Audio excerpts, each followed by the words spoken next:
Okay, number 4, we want to know, is there a local minimum at x equals -2?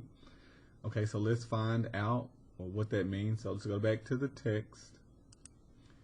And on page 232, we have a box definition of what it means to be a local maximum or minimum.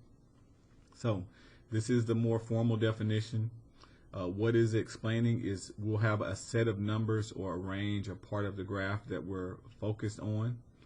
And if all of the y values are smaller than one particular value, then you will have a maximum. Generally, what you will see is your graph goes from increasing to decreasing. That is one indication, but not all maximum will have that, especially if you have something like this. Okay, you have endpoints, could be local maximum or minimum. So just generally speaking, you can usually see for a continuous graph a increasing portion and then a decreasing portion. Atop the hill will be your local max. Likewise, if you have decreasing on a continuous graph and going to increasing, the low point, the valley, will be your minimum. And what the definition is saying is that you have a set of ordered pairs. You look at the y values. If the y value is smaller than all the others, then this would be a minimum. Okay. And then we have on the next page absolute maximum and minimum, which is very similar. It will be the highest point of all of them in an interval, or the lowest point in all of those values on an interval. And just to drive that home, here are some graphs and some examples. So we could call this point 0, 1 the absolute minimum. x0 is where it occurs. 1 is the actual value of the absolute minimum. We could call this point 36 the absolute maximum. It is the highest point on the graph.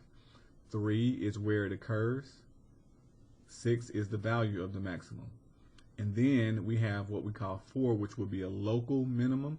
See how it's decreasing, goes to increasing, a local minimum. This point is smaller than all the points within the range. And then we have a local maximum. It's not the highest point, but it is higher than all the other points in a given interval. And you can do the same with these other graphs. Now, when you have an arrow head, that means the graph continues going on toward infinity, you will not have a absolute maximum, okay? Because infinity, we're always going toward infinity, never reaching infinity. So do be aware that if your graph goes on to infinity, you will not have a maximum. Or here, if we go to negative infinity, we do not have an absolute minimum. We just have local minimums or local maxes when that happens. Okay, so let's answer our question. We want to know, is there a local minimum when x is -2? All right, so we're going to go to our graph. We're going to go left 1, 2, and drop straight down. And we do have a minimum value here when x is -2. So we say yes. And now part 2, if there is a local minimum, what is it? So we want to know the y value associated with that. So when x is -2, we get a y value of negative, let me see, 1, 2, 3, 4, -4.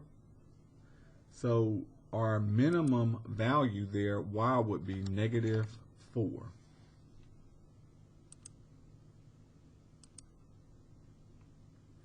All right, number 5 says find the absolute maximum on -10 to 7. So here we have a graph. We start at -10 and it ends at 7. We want to find the absolute maximum. So the largest, the highest point on the graph. So you have several high points. Say that's a max, this is a max, this is a max. But this one is the highest point, okay? And it occurs when x is -8. The y value is 7. So f of negative 8. The x value is negative 8. The y value is 7.